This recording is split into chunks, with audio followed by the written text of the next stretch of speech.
Learned about grounding maybe 12, 13 years ago through one of the trainers for the Tour de France team from the U.S., and he was using it with many other athletes and with surprising results. And I think that surprising best summarizes my response to it because it didn't seem to make sense.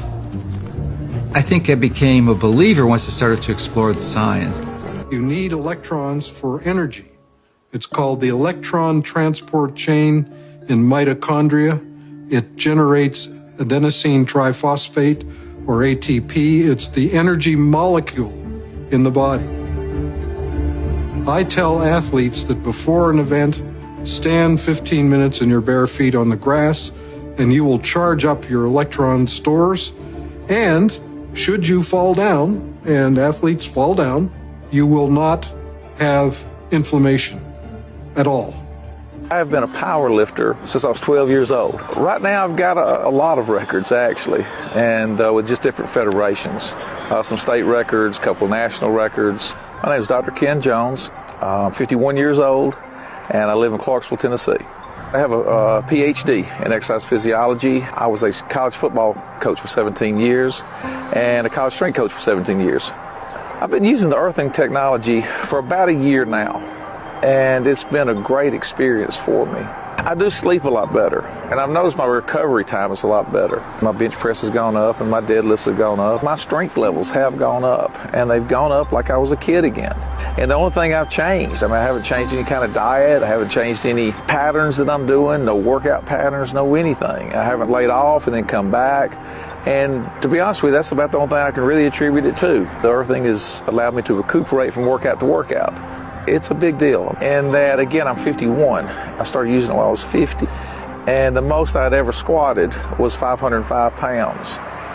And 4 weeks ago, I got 585 pounds, which is a jump of 80 pounds. And actually, I went to an endocrinologist to find out if something with my testosterone level was going awry somehow. And like I said, with my PhD in exercise phys, I should know. And he can't figure it out. Actually, my testosterone's actually not real high anyway right now.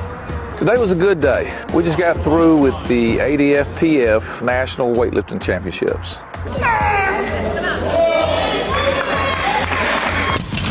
Good lift. I set a national record and actually came out first in the Masters division in the 110 kilogram class.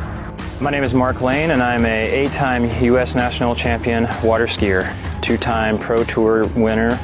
I'm currently ranked number 5 in the world, and I have been competing professionally for the past 11 years. Typically, I train about 5 days a week on the water, so that would include probably going over the ramp about 8 times a day, which is pretty strenuous on the body. Plus, I also work out in the gym, hour and a half a day or so, just to try and rebalance from some of the wear and tear that you do from water skiing. Before earthing, there was a lot of low back and hip and a bit of knee pain too, just from everyday repetition, abuse from skiing. Now that seems to be completely non-existent.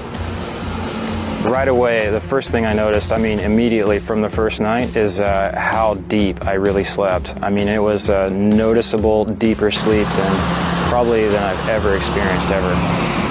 3 or 4 days after I was using the recovery bag, I was in the gym just doing box jumps.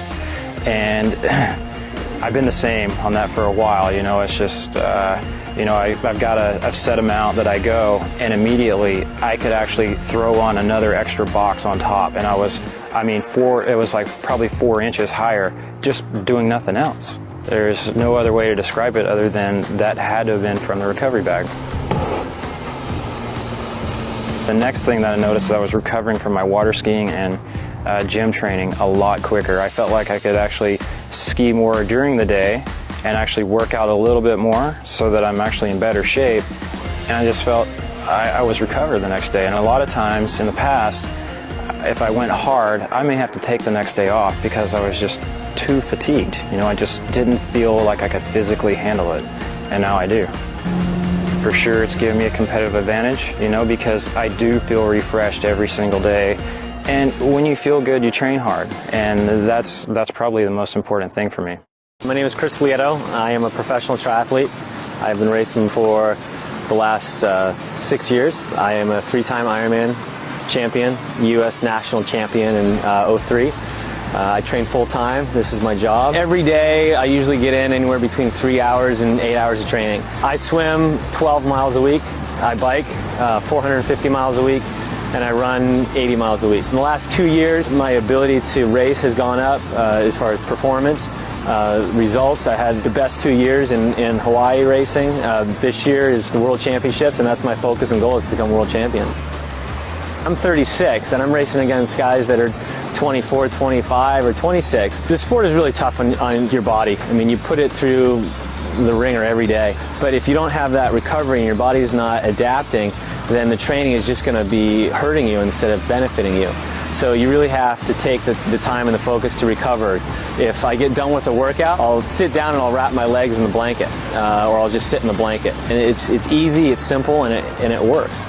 It's a must-have and a must-do. I mean, you sleep in it, so you are, as far as, connected to the earth, and you're getting that benefit while you sleep. And it doesn't cost you anything day in and day out. You know, you buy the initial product, but then you're set. It's not like supplements or equipment where you wear it out and then you need something new. I want to have around me the best that I can in the sport, or things that can help me in the sport. And I saw